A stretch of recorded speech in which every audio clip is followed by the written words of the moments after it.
Folk Tales. The Jackdaw Girls.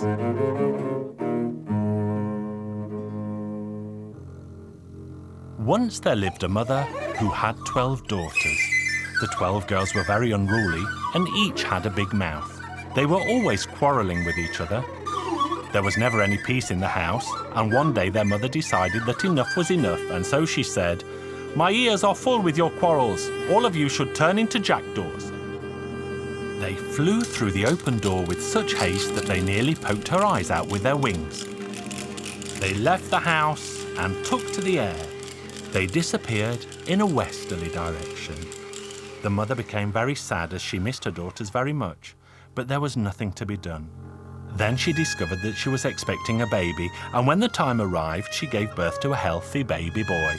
When the boy became a little older, he began to ask his mother, "Mother, have I never had a sister or a brother?"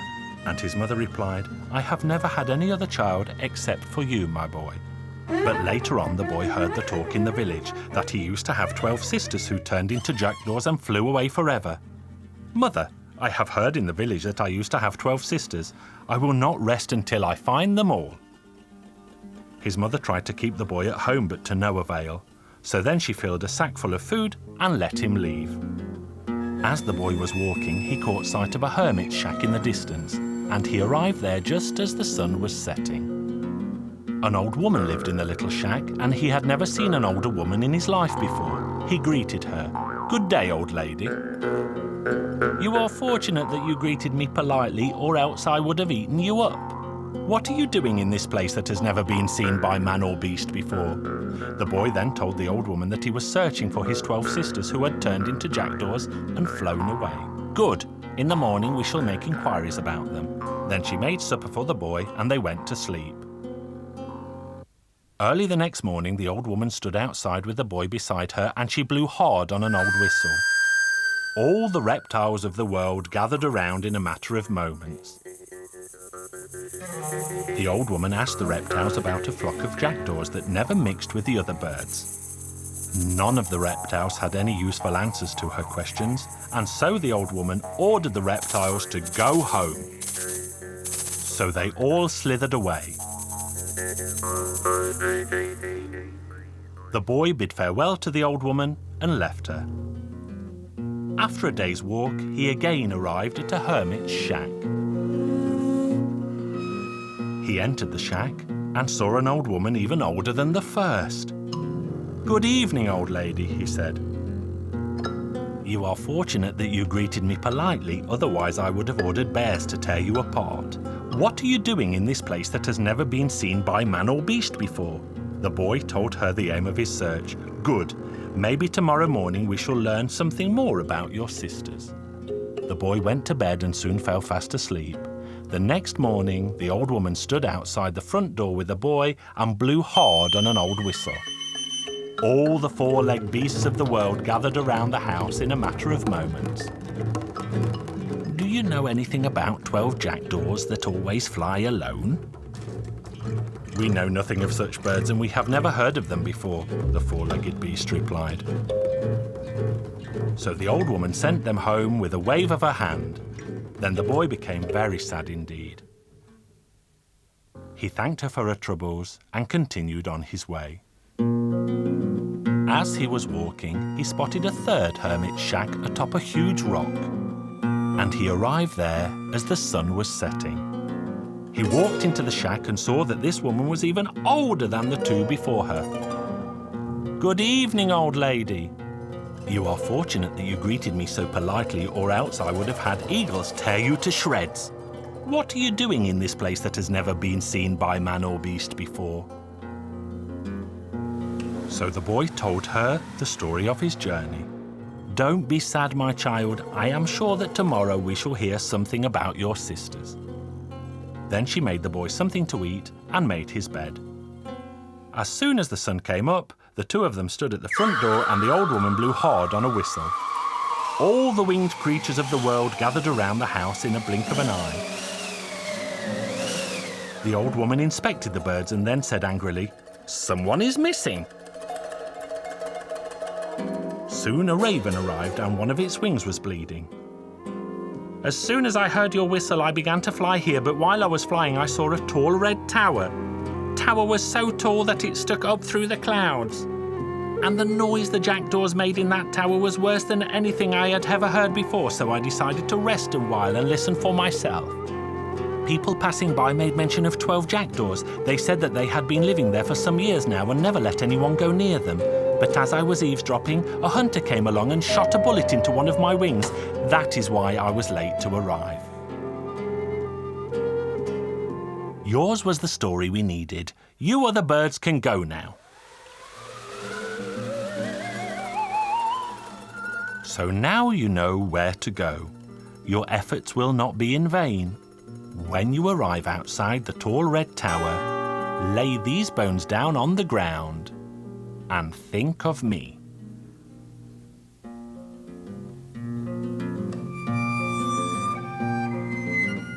He set out once more, and after many days he arrived at the tall red tower.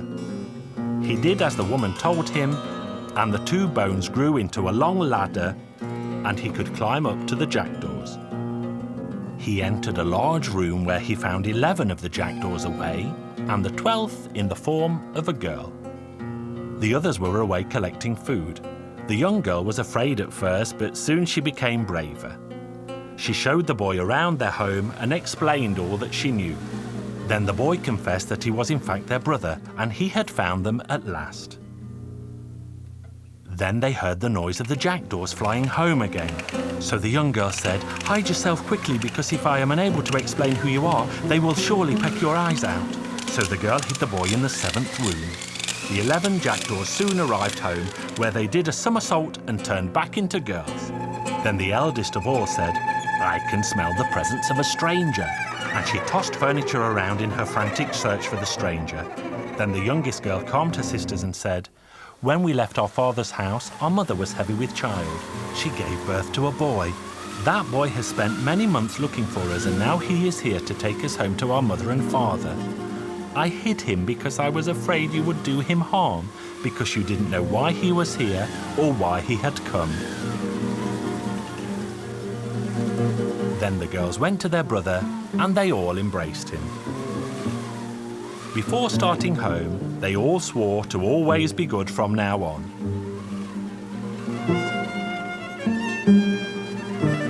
They climbed down the ladder, and the boy led them home.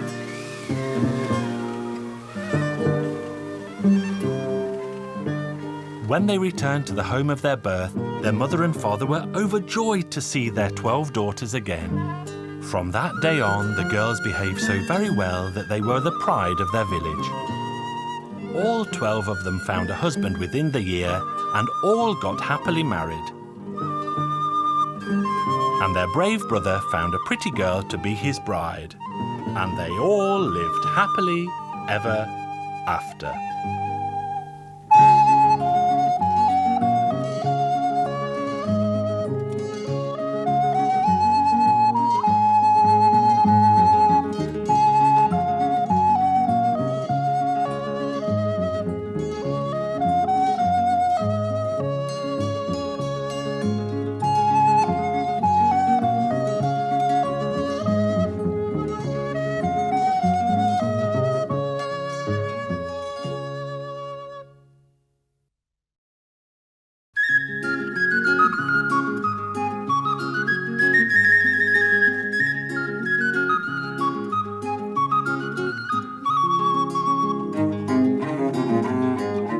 Hungarian Folk Tales.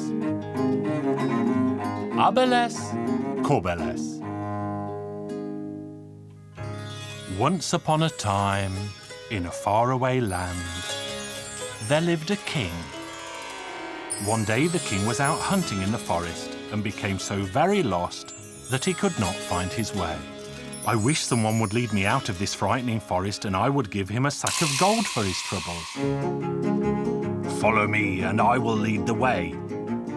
And that's what he did. "You should know, King, that I need neither money nor anything else, but give me that what you have now, but did not have before you left your palace this morning."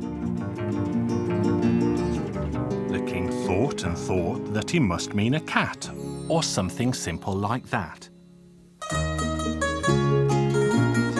When the king arrived home, his servants ran out to meet him, shouting, "Make haste, your majesty, because you have a beautiful baby daughter, more radiant than the sun itself."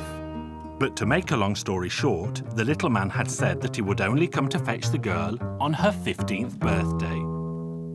When the king saw how pretty the princess was, he knew not whether to weep with joy or with sorrow. The queen said to him, "Are you not happy?"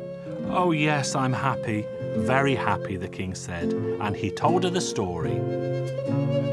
Days became months, and months became years, and the princess grew. On her 15th birthday, the devil appeared because the little man was really the devil. "Send your daughter out, king, for I have come to collect her at last." "Oh dear, oh dear." The king and the queen wept and wailed. "What can we possibly do?" The gooseherd's daughter was also there, so they quickly dressed her in golden robes studded with diamonds. Then they put a crown on her head, opened the door, and sent her out. The devil had a wheelbarrow that he made the girl sit in, and he pushed her away. He pushed her past water where geese were swimming. When the geese saw the girl, they began to gaggle. "Ga, ga, ga, where are you going, goose girl?" "I'm going to hell and the devil's taking me." "You're not the real princess?" the devil asked. "No, not at all. I'm the gooseherd's daughter." So the devil grew so angry that he tipped the girl from the barrow and left her there. The devil marched back to the royal palace. "Listen, king, if you won't give me your daughter, I'll smash your door in." "Oh dear," wailed the king and the queen. The swineherd's daughter was also there, so they quickly dressed her in golden robes studded with diamonds. Then they put a crown on her head, opened the door, and sent her out. The pigs soon began to grunt. "Where are you going, pig girl?" "I'm going to hell, and the devil's taking me." "You're not the real princess?" the devil asked. "No, not at all. I'm the swineherd's daughter." "Listen, king, open the door and give me the princess, or else I shall set your palace on fire." The king and the queen were both terrified, so they dressed their daughter while they wept, and they pushed her out of the door. The devil was delighted. He put the girl straight into his barrow and wheeled her to hell. Once there, she met a boy called John, who had also been stolen away from somewhere. They were both forced to work hard.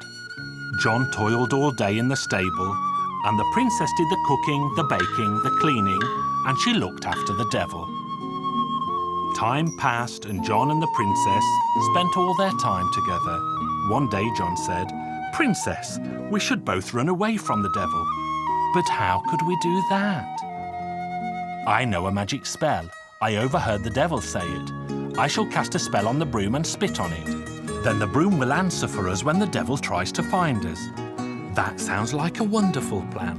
So they waited until the devil fell fast asleep, put the broom by the door, and John spat on its handle. "Speak for us when the devil calls us." Now the devil woke up. "Where are you, princess? Bring me my clothes. I want to get dressed." "Right away," the broom replied. The devil waited for a while and then called again. "Are you bringing my slippers? What takes you so long?" "I'm coming right away." "Wait until I catch you, you naughty child. Where are you, naughty girl?" "Here I am." "Where are you, manservant? Quickly sit on a shovel and ride off after them into the sky. Catch them and bring them back to me." "John, my left ear is itching. Look back." "Oh dear, princess, the devil's servant is after us and he's very close. Let us quickly do magic. I will be an old priest and you can become a church." And so that is what they did. "Listen, old priest, have you seen young John and a princess passing this way?" The old priest pretended to be praying. "Abeles, corbeles, abeles, corbeles." "Old priest, don't chant verse to me, but tell me if you have seen John and the young princess." "Abeles, corbeles, abeles, corbeles." Then the devil's servant sat back on the shovel and flew back to hell. The young couple turned quickly back, the church became the princess, and the old priest became John, and the two of them continued. Have you seen them? Could you reach them? Did you bring them back? I saw no one except an old priest and a church. But the priest was a fool and simply said Arbalest Corbalest to all of my questions. Oh, that was them. Where is my other servant? He should sit on a hot iron and fly away after them. John, my right ear is itching. Look back. So John looked back and saw the devil's servant flying after them on a red-hot iron. Let us quickly make magic. You will become a cornfield, and I shall become a farmer, watching his golden field of corn. Then the devil's servant flew down from the sky. Listen, old farmer, have you seen young John and a princess passing this way? Shoo, shoo, sparrow, shoo, shoo. Shoo, pigeons, shoo, shoo, shoo. Old farmer, don't say shoo to me, but tell me if you have seen John and the young princess. Shoo, sparrow, shoo, shoo, shoo. Shoo, pigeons, shoo, shoo, shoo. The farmer's as mad as the priest, manservant said, and rode straight back to the devil. Did you see them? I saw no one except a field of corn and a wild farmer who shooed away all the birds. Oh, that was them, the rogues. I shall have to go myself. Oh, John, both my ears are itching now. Look back. Oh, princess, now the devil is hot behind us. Hurry, and you'll become a golden duck, and I'll become a pond. Now wait, I know who you are. I'll catch you and take you back. I swear I will. And the devil went into the water to catch the golden duck, but the duck kept swimming further in. The devil gave chase and swam further still until he reached the middle of the pond, where the water was the deepest, and the devil drowned. Then they both changed magically back. The pond became John, and the golden duck, the princess. Then they both went back to the princess's home. The king and the queen were overjoyed. They held a wonderful wedding, and they all lived happily ever after.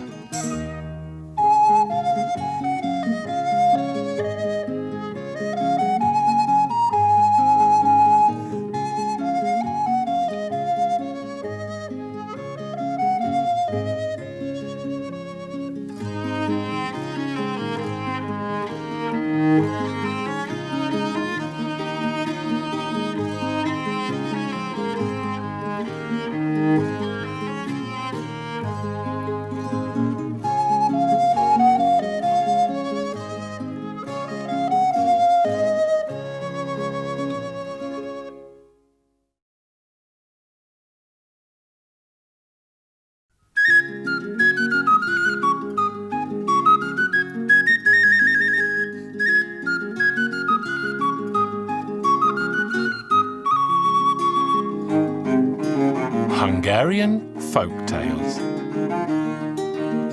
The astronomer, the thief, the huntsman, and the tailor.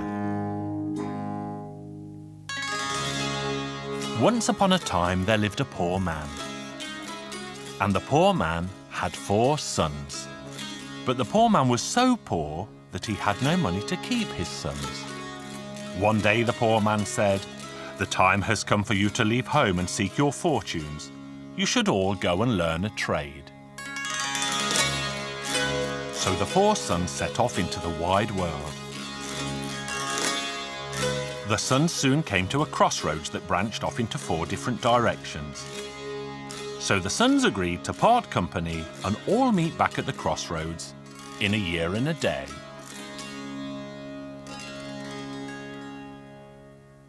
Time passed and each of the sons studied a trade. The first son became an astronomer, the second a thief, the third was a huntsman, and the youngest a tailor. So they met again after a year and a day, and they journeyed back home to tell their father of the jobs they now all had.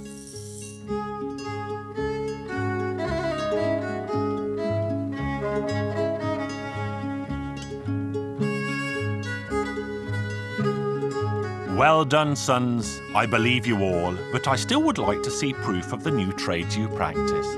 You, my son, the astronomer, what do you see on top of that tree?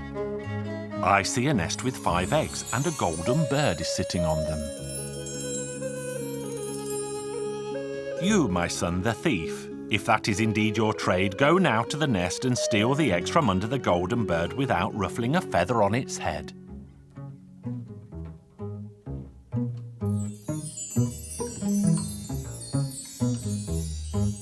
So the thief climbed up the tree and succeeded in stealing the eggs unseen.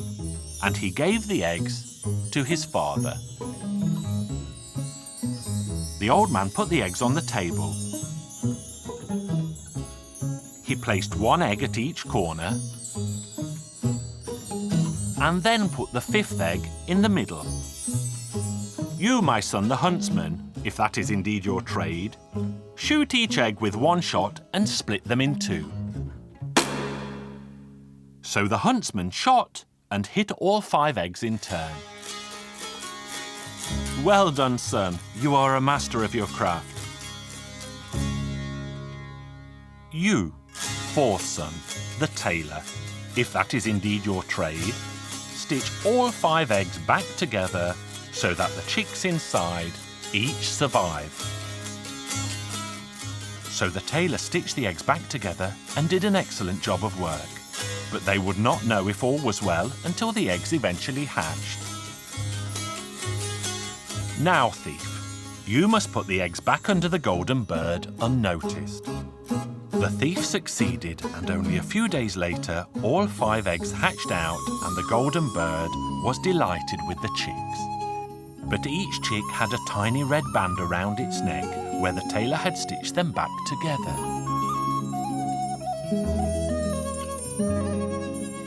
Now, my sons, you have proven your trades to me, but now you must prove them to the wide world. News soon came that the princess was lost, so the astronomer's son took out his spyglass and saw the pretty girl sitting on a rocky island in the middle of a vast ocean. And he saw a fierce dragon sleeping on the princess's lap.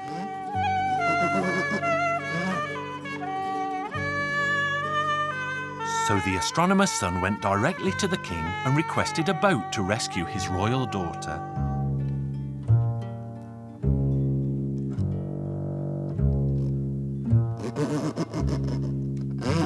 The 4 sons voyaged to the rocky island where they discussed how best to save the princess.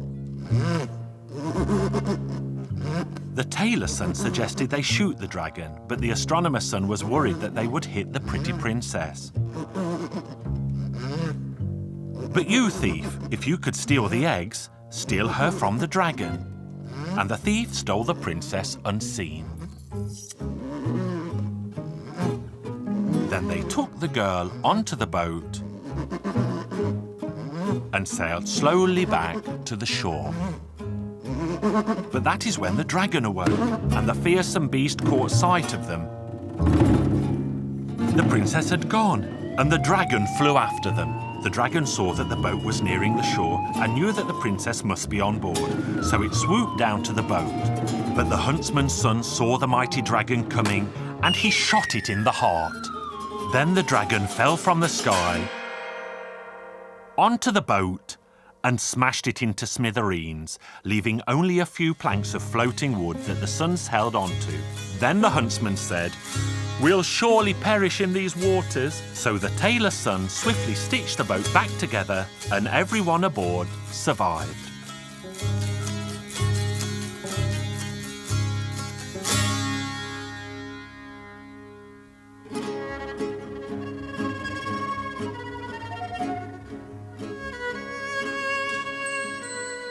The old king was a very happy man when he saw his daughter again, and he asked the 4 young men, "Which one of you deserves my daughter's hand?"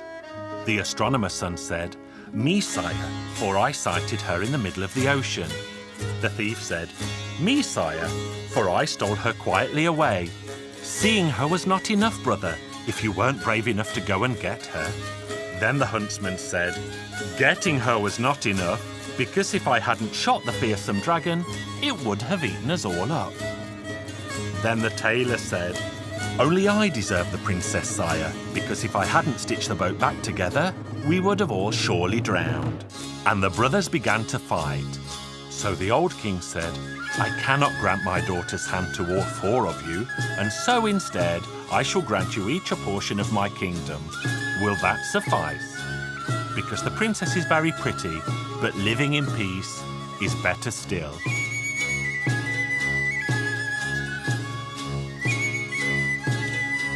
So all 4 sons received a quarter of the kingdom, and they all lived happily ever after.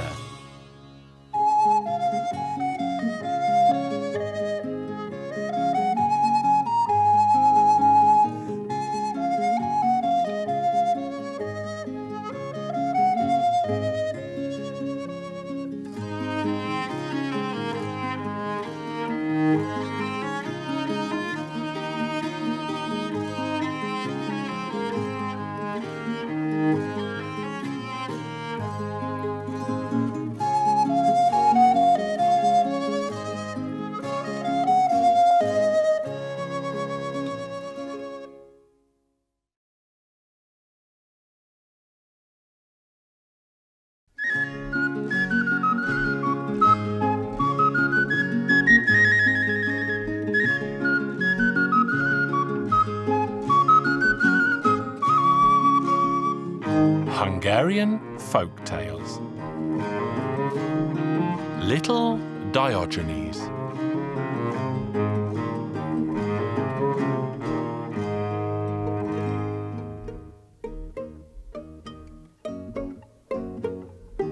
When I was a little lad, my father sent me out to the forest to watch the cows grazing. He told me to keep a close eye on the herd because if any of the cows strayed away, he'd skin me alive.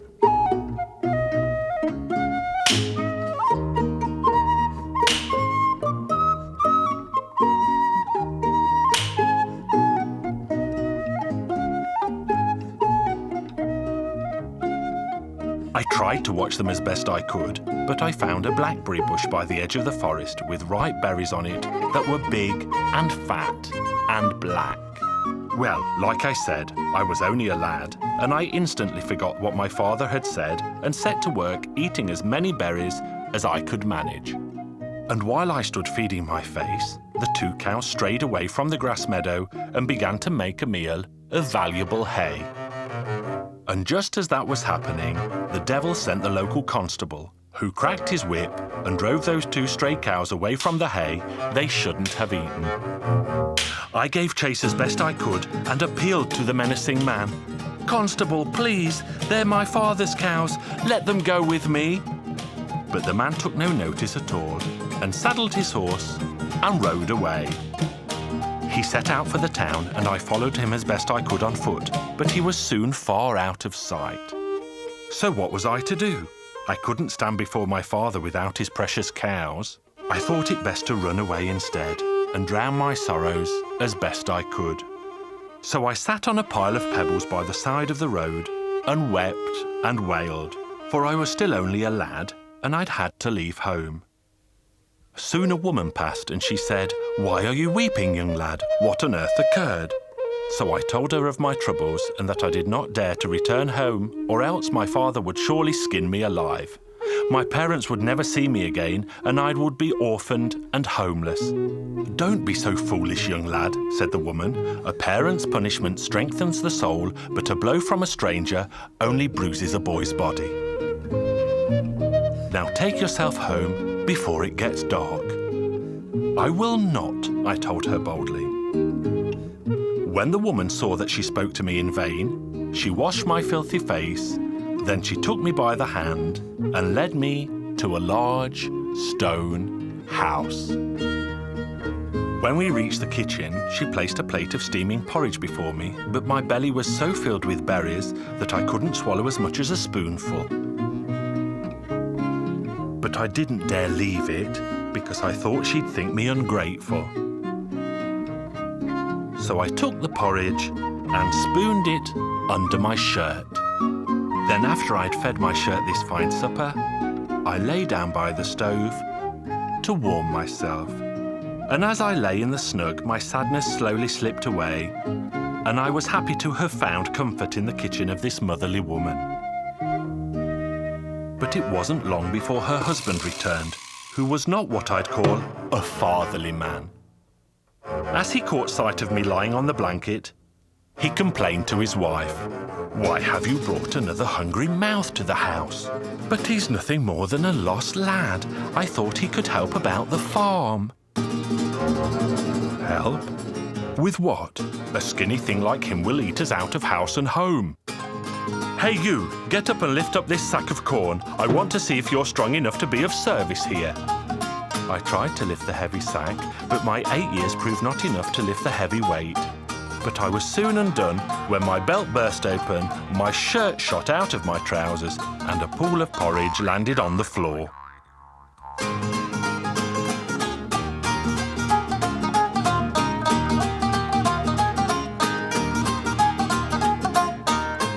You filthy thief! You have stolen from us on your very first day here. And he took out a whip to give me a thrashing. The wife begged him to spare me, but instead he grabbed me by the scruff of the neck and stuffed me into a barrel.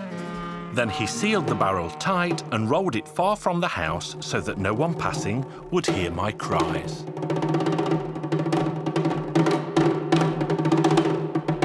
"And there you'll stay, you filthy thief, and tomorrow I'll have you locked in jail," he snarled. I was now stuck tight inside the barrel and could do nothing more than groan and moan. But then in my hour of greatest need, I remembered a lesson we'd had at school about a wise old man by the name of Diogenes, who used to live in a barrel much as this. Then I thought of a plan. I had a knife in my pocket and I could wedge it in between the staves, but the barrel was made of old oak and the wood was so hard that my knife broke. Then I sighted a fox that alighted in the garden. The chicken shed was closed and so the fox began to nose around my barrel. The fox appeared at the very best time as I had an idea that made me feel as wise as old Diogenes. And I started to make a noise like a laying hen. Cluck, cluck, cluck, cluck.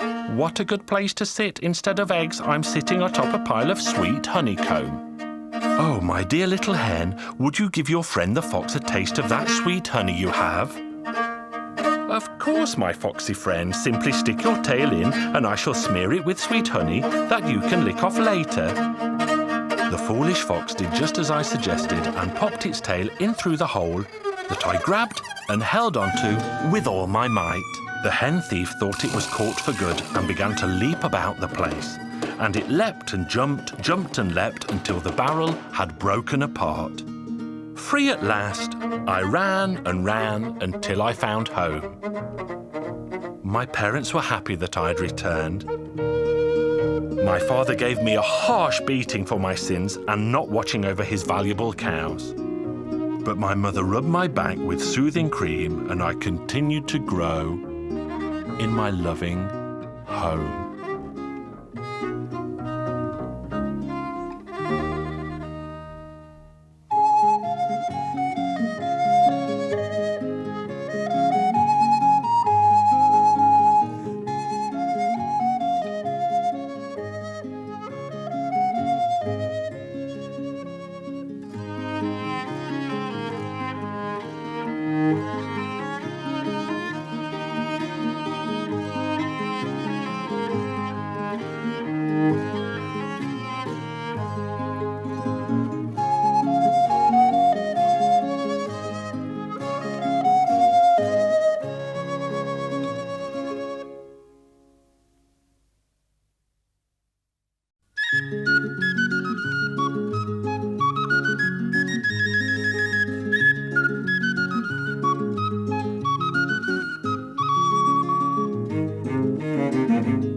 Hungarian Folk Tales.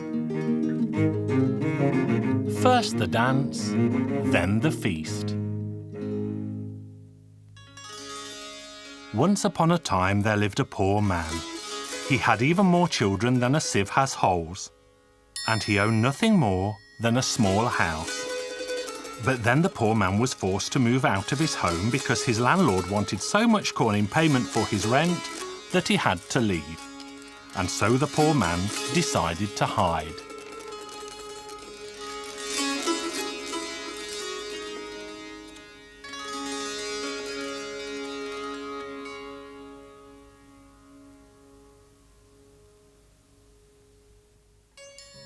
In the forest, he met an old man, and the old man asked the poor man where he was going. The poor man told him about his landlord's cruelty. "Don't be so sad, poor man, because I shall give you a fiddle, and whenever you play it, your landlord will dance." The poor man happily took the fiddle, but told the old man that he was still very hungry indeed and he could not return home with a fiddle. Then the old man gave him the gift of a table. "Whatever you wish for will appear on this table." So the poor man slapped his hand hard on the table and shouted, "Porridge and beans."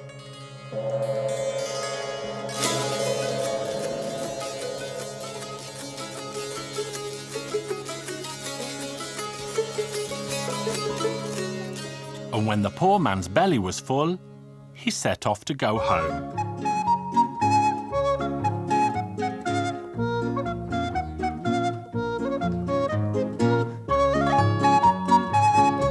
When the poor man arrived, he discovered that his cruel landlord had already evicted his dear wife and darling children.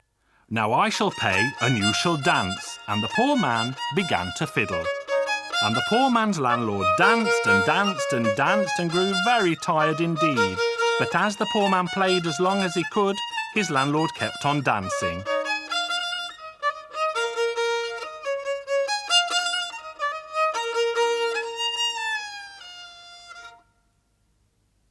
When the poor man took a rest, the landlord ran back to the mayor's office to report that he wouldn't stop fiddling. But the poor man followed the landlord back to the office and began to fiddle again. "Dance, landlord, dance!" Then the landlord danced into the office and shouted. The men in the office soon grew bored with the poor man's fiddling and they ordered him to leave at once. "Now you should dance too," the poor man commanded. And everyone in the mayor's office began to dance around.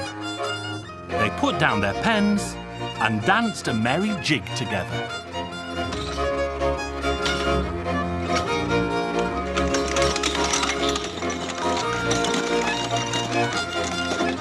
Then the policeman heard the news and ran to the mayor's office. "Get out of here, poor man!" But the poor man shouted, "Now you should dance too!" And the policemen all began to dance around. The women sent word for policemen to come from the next village, and these policemen soon arrived and tried to chase the poor man away. "Now you should dance too!" Now the whole marketplace was filled with people dancing around.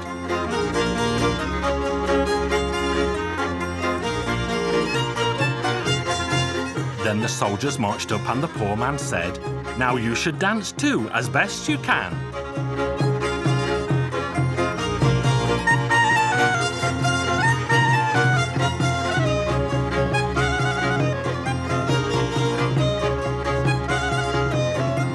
News of the dancing finally found its way to the king's ears. "Now the king should dance too," the poor man demanded. So the king joined in the frantic dance.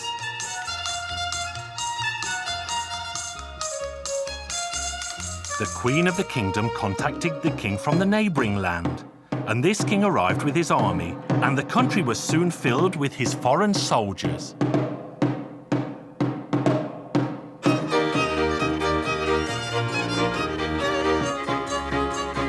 The second king called upon the poor man to desist. The two dancing kings put their crowns down at his feet and gave him their lands. So peace returned and the dancing eventually ended. Now all the dancers had grown so hungry and asked the poor man to feed them at last. The poor man took out his table, slapped it and said, "Porridge and beans." Then everyone sat down to enjoy the meal, and the tiny table made more and more and more of the food. The people standing next to the table were lucky, but the ones at the back could not reach the porridge pot, and the people pushed the kings into the beans. The king's shouts were soon drowned out, and both kings drowned in the big pot of beans. No one felt sad that the kings had gone, and all pushed forward to eat their fill. Everyone ate and ate till all was gone, and they all had a splendid time indeed.